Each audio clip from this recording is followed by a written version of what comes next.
नमस्कार, मी डॉक्टर अतुल राक्षे. ताक आणि दही हे दोन पदार्थ म्हणजे आपल्या मराठी भोजन पदार्थांमधला अत्यंत जिव्हाळ्याचा विषय. बहुतेक लोक आयुर्वेदाच्या वैद्यांना ताकाबद्दल आणि दह्याबद्दल प्रश्न विचारत असतात. ताकाबद्दल अनेक लोकांना तो खूप गुणकारी पदार्थ हे माहीत असतंच. तक्रम शक्रस्य दुर्लभा नावाचा एक श्लोक संस्कृत साहित्यामध्ये अत्यंत लोकप्रिय आहे.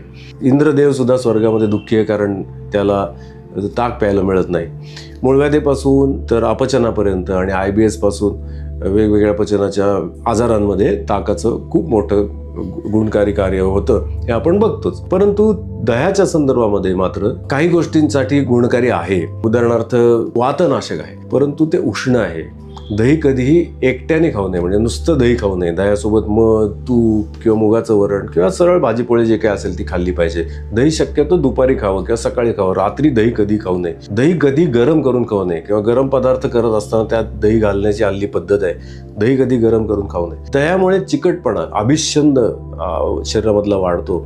आणि आमचा असा अनुभव आहे की ताक आणि दही दोन्हींमुळे ज्यांना पित्ताचे विकार आहेत, ज्यांना सर्दी पडसं वारंवार होणारा दम्याचा अटॅक अशा पद्धतीची लक्षणं आहेत, त्यांनी ताक आणि दही पहिलं बंद केलं पाहिजे. आणि दह्याच्या संदर्भामध्ये ग्रीष्म वसंत या ऋतूंमध्ये घेतलेलं दही किंवा उष्ण दिवसांमध्ये घेतलेलं दही हे उष्णता वाढवतं आणि पावसाळ्याच्या दिवसामध्ये सर्दी पडशाला कारक ठरतं. हे नक्की लक्षात ठेवा. त्यामुळे दही घ्यायचं असेल तर ते कमी मात्रेत, ताक घ्यायचं असेल तर ते थोडंसं आणि कमी प्रमाणात आणि कमी वेळा असं जर घेतलं तर त्याचे जे गुणधर्म आहेत ते उत्तम पद्धतीने मिळतील. आणि म्हणूनच दह्यापेक्षा ताक, ताकापेक्षा लोणी, लोण्यापेक्षा तूप अशा क्रमाने जर आपण सेवन केलं तर त्याचे गुणकारी उपयोग तुम्हाला निश्चितपणाने दिसतील.